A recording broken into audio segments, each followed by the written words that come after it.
ఓం శ్రీ సూర్యదేవాయ నమః. అందరికీ నమస్కారం అండి. ముందుగా అందరికీ రథసప్తమి పండుగ శుభాకాంక్షలు. ఈ వీడియోలో రథసప్తమి రోజు పూజ ఏ విధంగా నిర్వహించుకోవాలి, రథసప్తమికి కావలసిన పూజా సామాగ్రి, రథసప్తమి రోజు చేసేటటువంటి సప్తమి స్నానం, రథసప్తమి పూజా విధానం అన్ని విషయాలు ఈ వీడియోలో అయితే తెలుసుకుందామండి. అందుకని వీడియోని ఎవరు కూడా ఎక్కడ కూడా స్కిప్ చేయకుండా చివరి వరకు అయితే చూడండి. మాఘశుద్ధ సప్తమినే మనం రథసప్తమి అని పిలుస్తామండి. ఈ రథసప్తమినే అచల సప్తమి, ఆరోగ్య సప్తమి, సూర్య సప్తమి అని కూడా పిలుస్తారు. ఈ రోజు సూర్య భగవానుడు జన్మించిన రోజు కాబట్టి దీనిని సూర్య జయంతి అని కూడా పిలుస్తారు. ఈ రథసప్తమి రోజున సూర్యుని వాహనం రథం కాబట్టి 7 చిక్కుడు కాయలతో రథాన్ని చేసుకుని పూజ చేసుకోవాలి. ఇంక ఇప్పుడు ఈ రథసప్తమి పూజకు ముఖ్యంగా కావలసిన పూజా సామాగ్రి గురించి తెలుసుకుందాం. పసుపు, కుంకుమ, గంధం, అక్షింతలు, ఎరుపు రంగు పూలు, ఎరుపు రంగు అక్షింతలు, 7 చిక్కుడు కాయలు, జిల్లేడు ఆకులు, చిక్కుడు ఆకులు, రేగు ఆకులు, జిల్లేడు పూలు, రేగు పళ్ళు, చెరుకు గడ, ఆవు నెయ్యి, ఆవు పాలు, బియ్యం, బెల్లం, కొబ్బరికాయ, అరటిపళ్ళు, వక్కలు, తమలపాకులు, గోధుమలు, పూజా సామాగ్రి,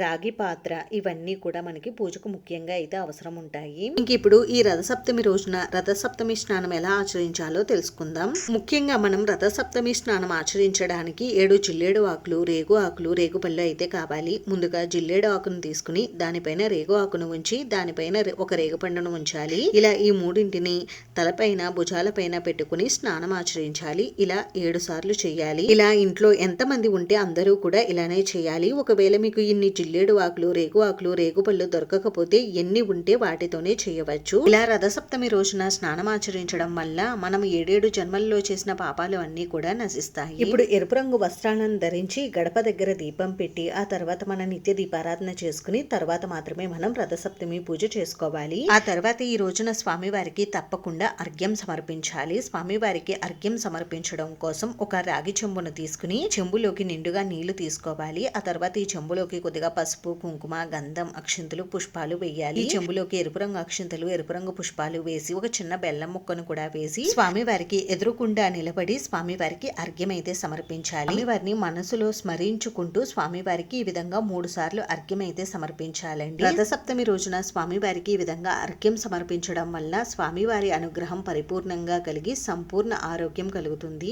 స్వామివారికి సమర్పించినటువంటి ఈ అర్ఘ్య జలాన్ని ఎవరు కూడా తొక్కకూడదండి. అందుకని చెట్టు మొదట్లో అయితే ఈ వాటర్ ని వేయండి. ఇంకా ఈ రథసప్తమి రోజున ముఖ్యంగా సూర్య భగవానుడికి నైవేద్యం నివేదించడానికి ఆవు పాలతో పరమాన్నం తయారు చేసుకోవాలి. అందుకోసం మనం సూర్యకిరణాలు పడే చోట ఆవు పిడకలతో పాలు పొంగించి పరమాన్నం చేయాలి. కానీ ఇప్పుడు ఉన్న పరిస్థితుల్లో అవన్నీ కుదరవు కాబట్టి ఇలా స్టవ్ పైనే పాలు పొంగించి నైవేద్యం తయారు చేయవచ్చు. అందుకోసం ముందుగా స్టవ్ ని శుభ్రం చేసి గంధం, కుంకుమ బొట్లతో అలంకరించాలి. స్టవ్ బర్నర్ పైన కర్పూర బిళ్ళను, ఆవు పిడకను ఉంచి వెలిగించాలి. ఆ తర్వాత ఒక రాగి పాత్రకు పసుపు రాసి కుంకుమ బొట్లు పెట్టి ఆవు పాలు పోసి స్టవ్ పైన ఉంచి పాలు పొంగించాలి. ఈ పాలు 3 సార్లు పొంగాలి. పాలు పొంగేటప్పుడు పాలు పొంగుతున్నాయని అనడం కానీ ఊదడం లాంటివి కానీ చేయకూడదు. పాలు ఇలా 3 సార్లు పొంగిన తర్వాత బియ్యంలో ఆవు నెయ్యిని కలిపి ఈ బియ్యాన్ని 3 సార్లు ఈ పాలల్లో వేయాలి. ఈ పరమాన్నం తయారు చేయడం కోసం బియ్యాన్ని కడగకూడదండి. ఈ విధంగా ఆవు నెయ్యి కలిపితే మనకి బియ్యం శుద్ధి అవుతాయి. అలాగే ఈ నైవేద్యాన్ని తయారు చేయడం కోసం మనం ఆవు పాలను మాత్రమే ఉపయోగించాలి. ఈ పాలల్లో నీళ్లు కలపడం లాంటివి కూడా చేయకూడదు. ఇంట్లో ఎంతమంది ఉంటే అంతమంది 3 సార్లు ఈ బియ్యాన్ని పాలల్లో అయితే వేయాలి. ఇంకా ఈ నైవేద్యాన్ని కలపడం కోసం మనం గరిటెను ఉపయోగించకూడదండి. ఇలా చెరుకు గడ్డను మాత్రమే ఉపయోగించాలి. బియ్యం పూర్తిగా ఉడికిన తర్వాత తురుముకున్న బెల్లాన్ని వేసుకోవాలి. మనం బియ్యం ఎంతైతే వేసామో బెల్లాన్ని కూడా అంతే వేసుకోవాలి. బెల్లం బాగా కరిగిన తర్వాత ఆవు నెయ్యి వేసి ఒకసారి బాగా కలుపుకుంటే మనకి ఈ నైవేద్యం అయితే తయారవుతుంది. ఈ నైవేద్యంలో డ్రై ఫ్రూట్స్ కానీ యాలకులు కానీ ఏవి వేయకూడదు. ఇంకా ఈ రథసప్తమి రోజున ముఖ్యంగా మనం 7 చిక్కుడు కాయలతో రథాన్ని అయితే తయారు చేసుకుని ఈ రథాన్ని మనం సూర్య భగవానుడిగా భావించి పూజ చేసుకోవాలి. అందుకోసం 7 చిక్కుడు కాయలను, కొత్త చీపురు పుల్లలను తీసుకుని వీడియోలో చూపించే విధంగా రథాన్ని అయితే తయారు చేసుకోవాలి. ఈ రథాన్ని తయారు చేసుకోవడం కోసం మనం వాడినటువంటి చీపురు పుల్లలను అయితే తీసుకోకూడదండి. మీకు ఒకవేళ చీపురు పుల్లలు లభించకపోతే టూత్ పిక్స్ ఉంటాయి కదండి, వాటినైనా తీసుకోవచ్చు. పూజ అంతా కూడా పూర్తయిన తర్వాత ఈ రథానికి పెట్టినటువంటి చిక్కుడు కాయల్ని, పుల్లల్ని మనం ఎవరూ తొక్కని చోట వేసేయవచ్చండి. లేదు అంటే ఈ చిక్కుడు కాయలతో మనం కూర కూడా వండుకుని తినవచ్చు. ఈ విధంగా రథసప్తమి రోజున చిక్కుడుకాయల రథాన్ని అయితే తయారు చేసుకోవాలండి. ఇప్పుడు ఈ రథాన్ని మనం ఏదైనా ఇత్తడిది కానీ, రాగిది కానీ, వెండిది కానీ ప్లేట్ తీసుకుని ఆ ప్లేటు గంధం, కుంకుమ బొట్లు పెట్టి ప్లేట్లో ఇలా జిల్లేడు ఆకులు కానీ, చిక్కుడు ఆకులు కానీ ఉంచి వీటిపైన మనం తయారు చేసుకున్నటువంటి రథాన్ని పెట్టుకోవాలి. ఈ రథానికి గంధం, కుంకుమ బొట్లు పెట్టి అలంకరించుకోవాలండి. ఈ రథం లోపల రేగు పండుని కానీ రాగి నాణ్యాన్ని కానీ స్వామివారిగా భావించి పెట్టుకోవచ్చు. ఇప్పుడు ఈ రథాన్ని మీ దగ్గర ఉన్నటువంటి ఎరుపు రంగు పుష్పాలతో అందంగా అలంకరించుకోండి. రథసప్తమి పూజ కోసం రథాన్ని ఈ విధంగా అయితే సిద్ధం చేసుకోవాలి. ఇప్పుడు ఈ రథసప్తమి రోజున ముఖ్యంగా గోధుమల పైన దీపారాధన అయితే చేస్తారండి. ఈ రోజు ఈ గోధుమల దీపారాధన చేయడం వల్ల మనకు జాతకంలో ఉన్నటువంటి సమస్త గ్రహ దోషాలు ఇంకా అనారోగ్య సమస్యలన్నీ కూడా తొలగిపోతాయని అంటారండి. అయితే ఈ దీపారాధన ఎలా చేయాలనేది ఇక్కడ చూపిస్తున్నాను. ఈ దీపారాధన చేయడం కోసం ఒక ఇత్తడి కానీ రాగిది కానీ వెండిది కానీ ప్లేట్ తీసుకుని ఆ ప్లేట్ కి గంధం కుంకుమ బొట్లు పెట్టుకుని ఇప్పుడు 7 తెల్ల జిల్లేడు ఆకులు తీసుకుని వాటిని శుభ్రం చేసుకుని వాటికి గంధం కుంకుమ బొట్లు పెట్టి ప్లేట్లు ఈ విధంగా అమర్చుకోవాలి. ఒకవేళ మీకు తెల్ల జిల్లేడు ఆకులు లభించకపోతే తమలపాకులు కూడా తీసుకోవచ్చు. 7 లభించకపోతే 3 ఆకులైనా కూడా తీసుకోవచ్చండి. ఇప్పుడు 7 గుప్పులు కానీ 3 గుప్పులు కానీ గోధుమలు తీసుకుని ఈ గోధుమల్ని ఈ విధంగా చదునుగా చేసుకుని వీటిపైన కొద్దిగా పసుపు కుంకుమలు ఉంచి ఇప్పుడు 2 ప్రమిదలను తీసుకుని వాటికి గంధం కుంకుమ బొట్లు పెట్టి ఈ ప్రమిదలను ఒకదానిపైన ఒకటి పెట్టి ఈ ప్రమిదల్లో ఆవు నెయ్యి కానీ నువ్వుల నూనె కానీ పోసి 7 ఒత్తులను ఒక ఒత్తులా చేసి దీపారాధనకు అయితే సిద్ధం చేసుకోవాలి. ఇలా రథసప్తమి పూజ కోసం అన్ని కూడా సిద్ధం చేసుకున్న తర్వాత ఇప్పుడు మనం పూజ ఎక్కడైతే నిర్వహించుకోవాలనుకుంటామో అక్కడ పసుపుతో కానీ జేగురుతో కానీ ఆవు పేడతో కానీ అలికి రథం ముగ్గు అయితే వేసుకోవాలండి. రథం ముగ్గు వేసుకోవడం రాని వారు పద్మ ముగ్గు అయినా వేసుకోవచ్చు. ఇంకా ఈ రథసప్తమి పూజను మనం సూర్యకిరణాలు పడే చోట ఆరుబయట అయితే చేసుకోవాలండి. అపార్ట్మెంట్ లో ఉండేవారు బాల్కనీలో చేసుకోవచ్చు, లేదు అంటే మేడపైన టెర్రస్ పైన అయినా చేసుకోవచ్చు. తులసి కోట దగ్గర కూడా చేసుకోవచ్చు ఈ పూజ. ఇంకా ఈ రోజు పూజలో స్వామివారి రథాన్ని వేసేటప్పుడు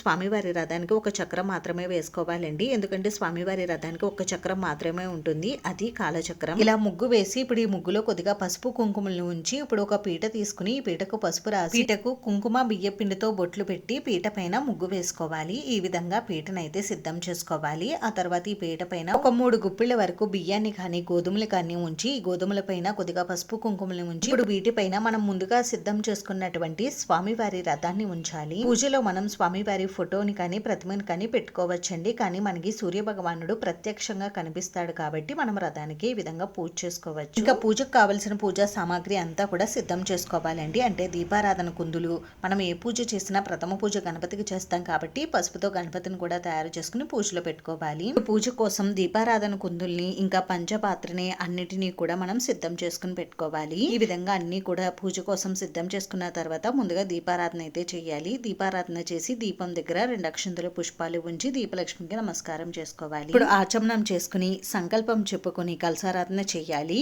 పంచపాత్ర గ్లాసుకు గంధం కుంకుమ బొట్లు పెట్టి 2 అక్షంతలు పుష్పాలు పంచపాత్ర గ్లాసులో వేసి పుణ్యనదుల పేర్లన్నీ కూడా చెప్పుకుని ఆ నీటిని పూజా ద్రవ్యములపైన మనపైన చిలకరించుకోవాలి. తదుపరి మనం పసుపు గణపతికి పూజను నిర్వహించుకోవాలి. స్వామివారికి కొద్దిగా పసుపు కుంకుమ గంధం అక్షంతలు పువ్వులు సమర్పించి ధూపం దీపం నైవేద్యం అయితే సమర్పించాలి. స్వామివారికి తాంబూలం ఉంటే తాంబూలం కూడా సమర్పించండి. ఆ తర్వాత స్వామివారి కర్పూర నీరాజనం సమర్పించి 2 అక్షంతలు పుష్పాలు స్వామివారి పాదాల దగ్గర ఉంచి స్వామివారిని పైకి క్రిందికి 3 సార్లు కదిలించి స్థానంలో పెడుతున్నాను తండ్రి అని చెప్పుకుని నమస్కారం చేసుకోవాలి. ఈ విధంగా చేసుకుంటే గణపతి పూజ పూర్తవుతుంది. ఇప్పుడు పూజలో పెట్టుకున్న గోధుమల దీపారాధన చేసుకోవాలి. దీపాన్ని అక్కహర్తితో కానీ అగరబత్తులతో కానీ వెలిగించుకుని ఈ దీపానికి కొద్దిగా పసుపు కుంకుమ గంధం అక్షంతలు పువ్వులు సమర్పించాలి. ఈ దీపానికి కూడా నమస్కారం చేసుకుని 2 అక్షంతలు పుష్పాలు తీసుకుని స్వామివారికి ఆహ్వానం పలకాలి. స్వామివారికి ఈ రోజు షోడశోపచార పూజ నిర్వహించుకోవాలి. షోడశోపచార పూజ అంటే 16 ఉపచారాలతో స్వామివారికి పూజ చేయాలి. చిక్కుడు రథంలో ఉంచిన సూర్య భగవానుడికి కొద్దిగా పసుపు కుంకుమ గంధం అక్షంతలు పువ్వులు సమర్పించాలి. స్వామివారి శ్లోకాలు స్తోత్రాలు అన్ని కూడా చదువుకుంటూ స్వామివారిని ఎరుపు రంగు అక్షంతలతో కానీ ఎరుపు రంగు పుష్పాలతో కానీ లేదు అంటే చిక్కుడు పువ్వులతో కానీ తెల్ల చిల్లేడు పువ్వులతో కానీ పూజించుకోవాలి. వారి శ్లోకాలు స్తోత్రాలు చదవడం రాని వారు స్వామివారి ద్వాదశ నామాలైనా చదువుకొని మీరు పూజ చేసుకోవచ్చు. లేదు అంటే ఓం శ్రీ సూర్యదేవాయ నమః అని అనుకుంటూ మీరు పూజ చేసుకోవచ్చు. పూజ అంతా కూడా ఇలా పూర్తయిన తర్వాత సూర్య భగవానుడికి ధూపం దీపం నైవేద్యం అయితే సమర్పించాలి. ఈ రోజు స్వామివారికి నైవేద్యాన్ని చిక్కుడు ఆకుల్లో నివేదించాలి. 7 చిక్కుడు ఆకులను తీసుకుని కొద్దిగా పరమాన్నాన్ని ఇంకా రేగుపళ్ళను చురుకుగడ ముక్కలను స్వామివారికి నివేదించాలి.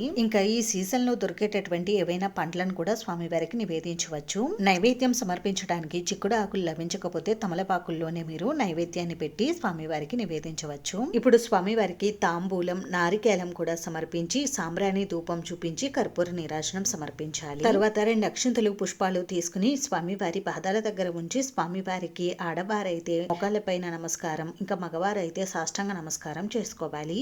ఈ విధంగా రథసప్తమి రోజు పూజనైతే నిర్వహించుకోవాలి. మనకి 2025 సంవత్సరంలో ఫిబ్రవరి 1వ తేదీ మంగళవారం రోజు ఈ రథసప్తమి పండుగ వచ్చింది కాబట్టి ఈ రోజు పూజాపీఠాన్ని కదిలించకూడదు. బుధవారం రోజు ఉదయం పూజాపీఠాన్ని కదిలించాలి. పీఠాన్ని కదిలించిన తర్వాత గోధుమల దీపాన్ని పెట్టుకున్న గోధుమలను పశుపక్షాదులకు పెట్టవచ్చు లేదా వాటర్ లో కలిపేయవచ్చు. ఇంకా జిల్లేడు ఆకులను పువ్వులను ఎవరూ తొక్కని చోట చెట్టు మొదట్లో వేసేయాలి. స్వామివారికి నివేదించినటువంటి నైవేద్యాన్ని ప్రతి ఒక్కరూ కూడా ప్రసాదంగా స్వీకరించాలి. ఇంకా పసుపు గణపతిని వాటర్ లో నిమజ్జనం చేసేసి చెట్టు మొదట్లో వేసేయాలి. ఈ విధంగా రథసప్తమి రోజు పూజనైతే నిర్వహించుకోవాలి. రథసప్తమి పూజను నిర్వహించుకోవడం వలన సూర్య భగవానుడి అనుగ్రహంతో అష్టైశ్వర్యాలు, సిరి సంపదలు, సంపూర్ణ ఆరోగ్యం కలుగుతాయి. ఈ రోజు మాంసాహారం అస్సలు భుజించకూడదు. అలాగే ఒంటిపూట మాత్రమే భోజనం చేయాలి. ఉల్లి వెల్లుల్లి వేసినటువంటి పదార్థాలు కూడా తినకూడదు. ఇంకా నూనెతో చేసినటువంటి పదార్థాలు కూడా భుజించకూడదు. అలాగే తప్పకుండా బ్రహ్మచర్యం పాటించాలి. భూశయనం చేస్తే మంచిది. ఈ వీడియో మీకు నచ్చిందని అనుకుంటున్నానండి. ఒకవేళ మీకు ఈ వీడియో నచ్చితే ప్లీజ్ లైక్ చేసి షేర్ చేసి సబ్స్క్రైబ్ చేసుకోండి. Thanks for watching.